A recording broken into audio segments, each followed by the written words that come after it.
Blue Ivy, Marlowe, Exton, they're just few of the names given to the sons and daughters of the rich and famous this year.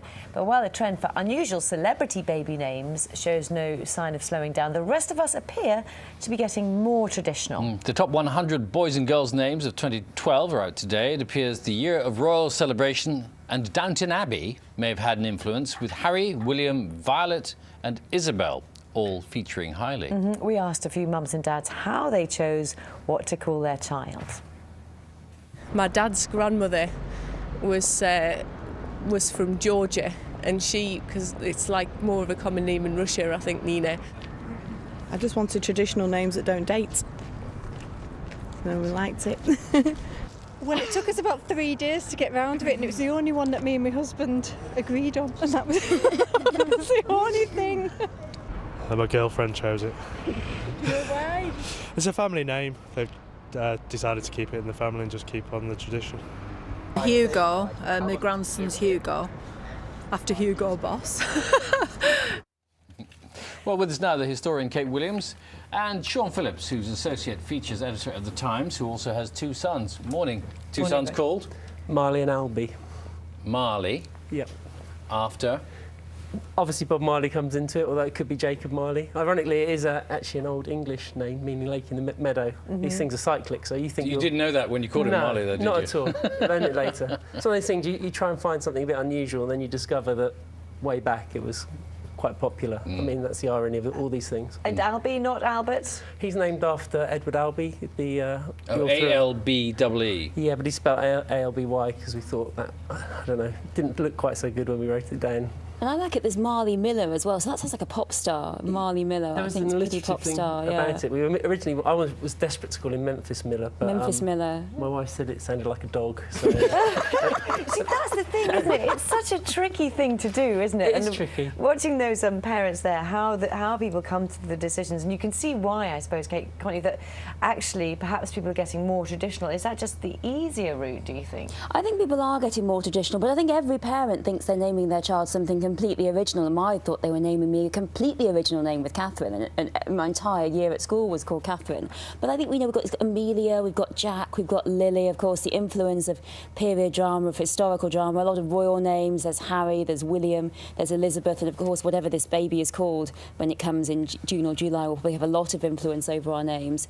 But, you know, I think in Britain, you know, we can call our names essentially children whatever we want, as long as it's not obscene or Hitler or Satan. So we can really call them what we want. And when in Arsenal, where I live in North London, apparently there are lots of little boys called Arsenal and lots of little girls called Linesra, which is Arsenal backwards, which is apparently a very popular name in North London. I mean, it is amazing what people find for inspiration. Sarah says she taught a girl in a Welsh school once who was called, forgive my pronunciation, Llantha Dan, which was chosen by her English parents who thought it was pretty. But in Welsh, very pretty. In Welsh, it means fire exit. Apparently, we've checked out that sounds beautiful. I mean, a very handy thing, a fire exit in life, isn't it? I mean, a very useful name. Just to give another one, I was born, this is from Monty. You'll see why in a minute. I was born in Montague Hospital, Mexborough. Guess what I was called? Monty. And he says I could have easily just been called Doncaster Royal if the circumstances had been different. Paddington. I was laughing at the clip you had earlier on about the woman who named her son Hugo after Hugo Boss, because we actually deliberated for 42 days and had about half a dozen boy band pretentious names, and one of the ones I wanted to call my son was Sony, because my surname's Phillips, and I just thought it was quite really funny. But obviously you could learn to regret You've got 42 days, is that allowed? I thought, yes. Is that 42 days, is that the length of time you can take? Yes, you have 6 weeks, isn't it? Yeah. And then after that, actually, you have a year to they don't often tell you, but you do have a year to change your name in case, basically, post-birth you have this kind of strange upsurge of excitement and call it a crazy name. So you can never change the surname once your child is registered, but you can change the first name. So you can go back and say, look, you know, why on earth did I call it West Ham? I really wish I hadn't. You know, or Chardonnay, or, you know, why on earth did I call it, you know, Rioja? Yeah, well, Chardonnay, very popular name. Marie on Twitter says, my daughter is called Tegan Lee Betsy Blossom, and this is the lesson. My husband let me go alone to register her, so I just went to town.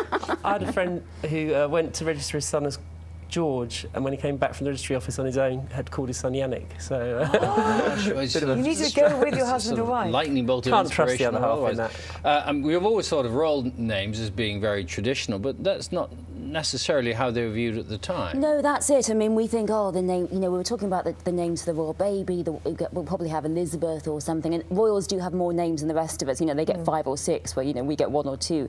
But, you know, Victoria, when that's one of the most traditional female names. At the time, it was a name given to her to signify that she wouldn't be queen. Her father wanted Mary or Augusta, something Elizabeth, something traditional. The Prince Regent in charge of the christening said, no, I'm not calling her that, and I'm going to call her kind of a Frenchified version of her mother's name, which was Victoire, to call her Victoria. They thought that was hysterical. The Victorians thought this was the biggest joke. It was equivalent of, you know, of Peaches or Fire Exit. I mean, really, it was Queen Fire Exit. And so when she was 12 and they realised she might be queen, they suddenly panicked and thought they might have to change it because the whole world would laugh at them for being ruled over by Queen Fire Exit. But they got through, and now it's, you know, now it's one of our traditional names and one of our favourite female names. Loved female in fact, my child is one of her middle names is Victoria. So Yeah, my only concern is there may be somebody out there called Hachan Sadan who's just worked out what her name really means. Bill, I think you're it gonna sounds be in beautiful. trouble. It sounds beautiful. I wonder how you two feel, because both you have got children that have got names in the top 10. So do you feel it was good that they're popular or not popular? Because you've got Will and you've got Mia. I've got I think. Mia. Mia's number 10. Yeah, I'm a bit Scarlett. disappointed. Yeah, Well, Will's been cross with me for about 23 years for the fact I couldn't find inspiration for any other name than my own. It could be So- the next name. But I mean, you know, in China, they're running out of names because they literally haven't got enough names. When we were talking about the global world, when you nowadays, you know, you key in your name, there are thousands of people with the same name. Mine's pretty popular. Please get an Irish book, because they have Yeah. more names per capita than anyone else, I think. Fascinating stuff. We could Thank talk about you. it all morning, but sadly we are out of time. But thank you both you. very much. And here is Nick, or is it Vic, with the weather. Should have been Victoria. My mother wanted a girl. Whether you called Ralph or Rebecca, you open the front door, it's like opening the fridge door this morning. Your reaction is the same. It's a cold, frosty start to the day, but there's plenty of that gorgeous, crisp winter sunshine on the way. There's a little bit of misty low cloud here and there to begin the day. 1 or 2 fog patches, thankfully nothing widespread. There are some snow showers in Kent that are given a dusting in places, including Folkestone, and there are some snow showers just along this east coast, enhancing the ice problem this morning, because with this very picturesque white frost, there are icy patches around on pavements too. And into Northern Ireland and Scotland, it's a fine start, but those